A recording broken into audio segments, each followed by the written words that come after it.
Hey y'all, I had a final I have to make, so you know what that means? I'm going to talk about one of my hyperfixations and pass it off as schoolwork. As one of the few people in this world who actually knows who the f*** a Feanor is, I'm going to talk about Lord of the Rings.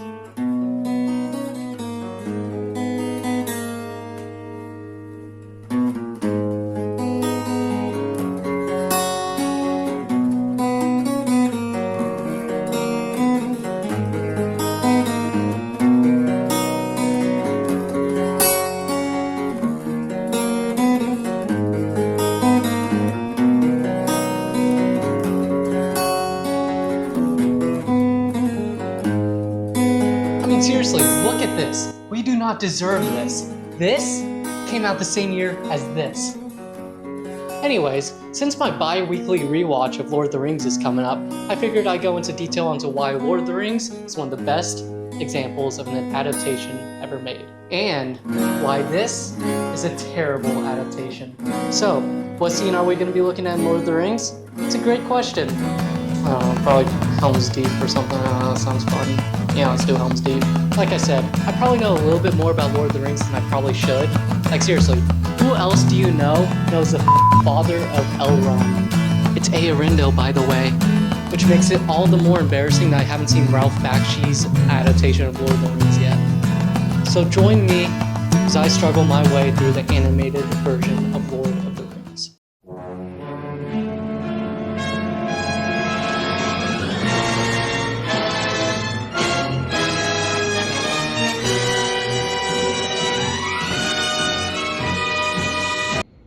Careful, Frodo.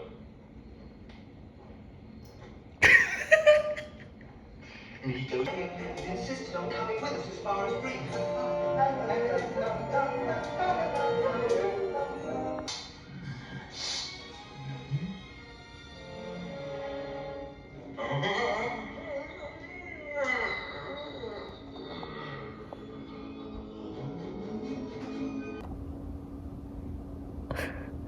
I just paused the movie to take some notes, and we're only 20 minutes in. He will know his good servants and his enemies.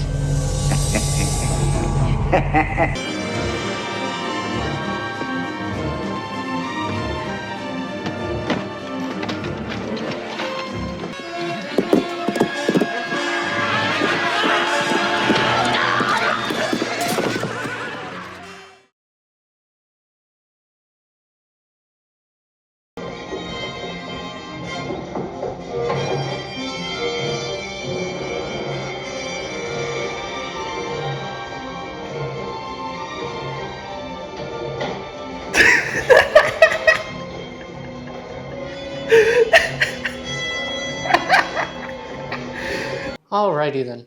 So, Lord of the Rings is one of the best examples of a 3-act structure I've ever seen. In fact, I'd even say it's probably the best example of that structure ever put into film, other than Spider-Man 3 for some reason. So what is a 3-act structure, you may be asking? Well, let me show you. This is Lord of the Rings. Lord of the Rings has 3 books: Fellowship of the Ring, The Two Towers, and The Return of the King. Each of these books can kind of be seen as an act for Lord of the Rings. An act is sort of a smaller, more condensed version of the wider story being told.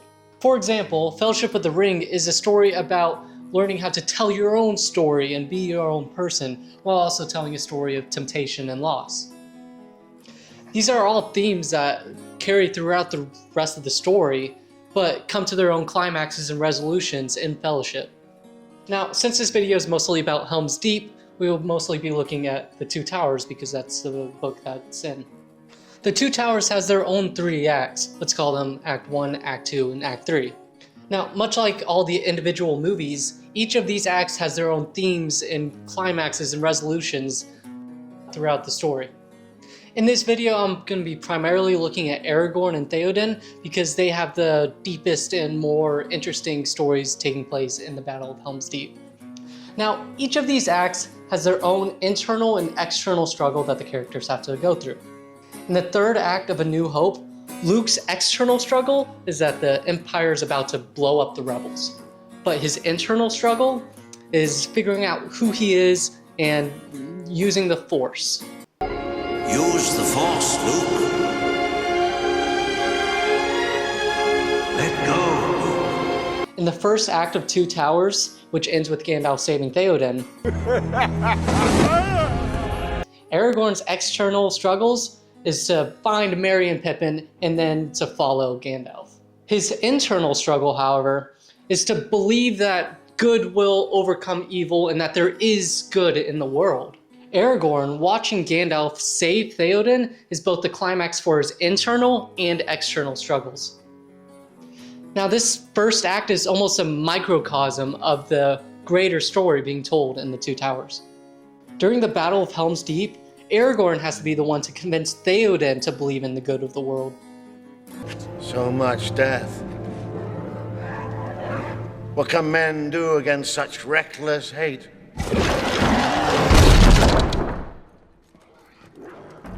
Ride out with me. Ride out and meet them. For death and glory. For Rohan. For your people. The sun is rising.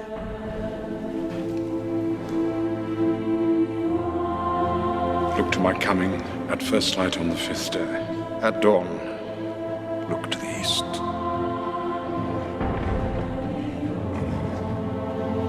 Yes. Yes. The horn of Helm Hammerhand shall sound in the deep. One last time. Aragorn has to be Gandalf for Theoden, who's kind of acting like Aragorn in the first act of the movie. It's good shit. Now, Theoden goes through a lot of in the Two Towers. His son dies while he's being controlled by Sauron. His advisor is secretly working against him, and his people are being threatened by an army 10 times larger than his own. He ain't having a good time. In the second act, his external struggle is to get his people to Helm's Deep, where he believes he can hold off Sauron.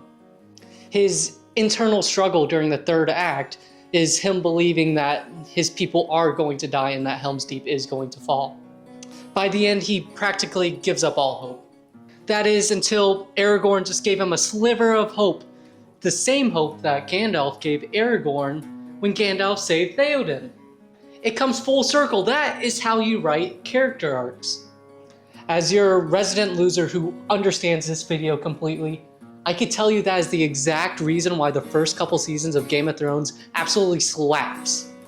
Tyrion needs to deal with being a dwarf. I'm not a cripple. Then I'm not a dwarf. My father will rejoice to hear it. And he needs to help Jon come to terms with being a bastard. Let me give you some advice, bastard. Never forget what you are. The rest of the world will not. Wear it like armor, and it can never be used to hurt you. What the hell do you know about being a bastard? All dwarves are bastards in their father's eyes. He needs to come to terms with the fact that his father hates him. And I would let myself be consumed by maggots before mocking the family name and making you heir to Casterly Rock. He needs to get his father to come to the realization that he is in fact a dwarf. I'm guilty of a far more monstrous crime. I'm guilty of being a dwarf. And then he needs to spoiler his father. And throw in some external struggles and character arc mixing, just for a little bit of funsies. And you get the perfect character arc. However, if for instance the story decided to make a previously established character known for their smarts bend over backwards to be stupid, just to have him and another character be a part of a storyline which they had nothing to do with the books, just so they can loosely adapt the storyline from the books, that's when I consider the story to be going downhill. Cough, cough, nudge, nudge. Sorry, I might get a little carried away when talking about Game of Thrones, aka A Song of Ice and Fire, aka The Dragon Show. Now, how does Ralph Bakshi adapt Helm's Deep? It ain't very good. I'm not gonna lie, I was getting a little worried when I was actually enjoying the movie that Helm's Deep would actually be good and I would have to forego this video idea, but nope, it sucked. It was terrible. Mostly because it feels rushed. To be fair, the book version is pretty short, but I wouldn't necessarily consider it rushed. Tolkien sort of has this storytelling structure where he makes long periods of time go by really quickly. For example, in The Hobbit, Bilbo is sneaking around the elven kingdom of Mirkwood for months upon months, but that's only really spoken about for a couple sentences, and it's not really much different in Helm's Deep. So how do you make the battle interesting?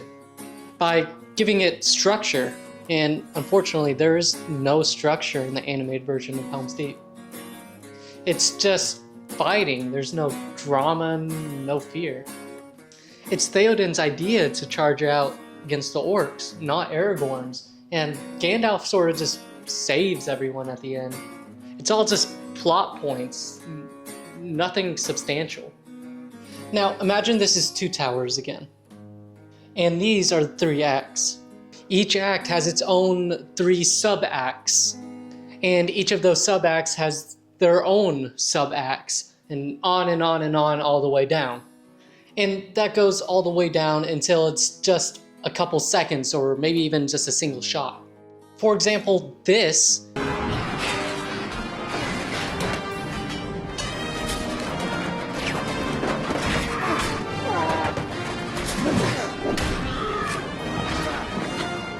is just one of the minor sub-acts.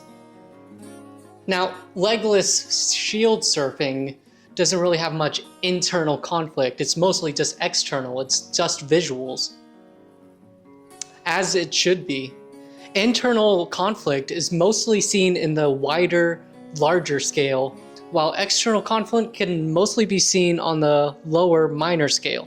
Now, there are obviously a lot of examples of movies that use external conflict in the big, wide scale of the story. However, Tolkien builds his internal struggles to be the main plot of the story. Meanwhile, his external struggles are more so on the minor side of the act structure. Take The Hobbit, for example. The main story is about Bilbo growing and becoming his own person and learning how to stand up for himself. And he does that by going on a lot of minor adventures, like with the trolls or the spiders in Mirkwood, where it's minor external struggles with a bigger internal struggle leading its way throughout the entire story. The animated film is forced into making the Battle of Helm's Deep entirely external because the entire Rohan subplot is scrammed into the last 20 minutes of the film. Characters like Eowyn don't even have any lines of dialogue. She just looks at characters weirdly and that's it. And that sort of just leads me to my final point.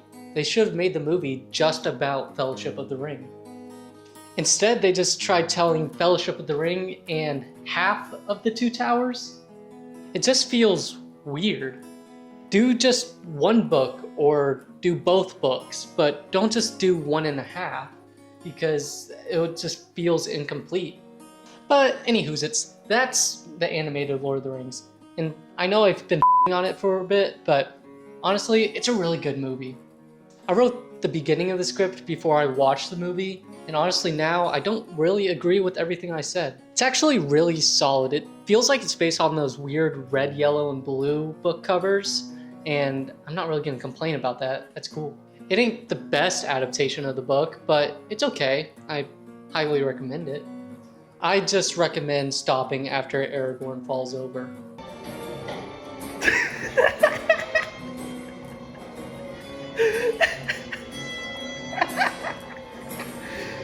Oh, and by the way, Nightfall in Middle-earth is still the best adaptation of Tolkien's work, so see ya.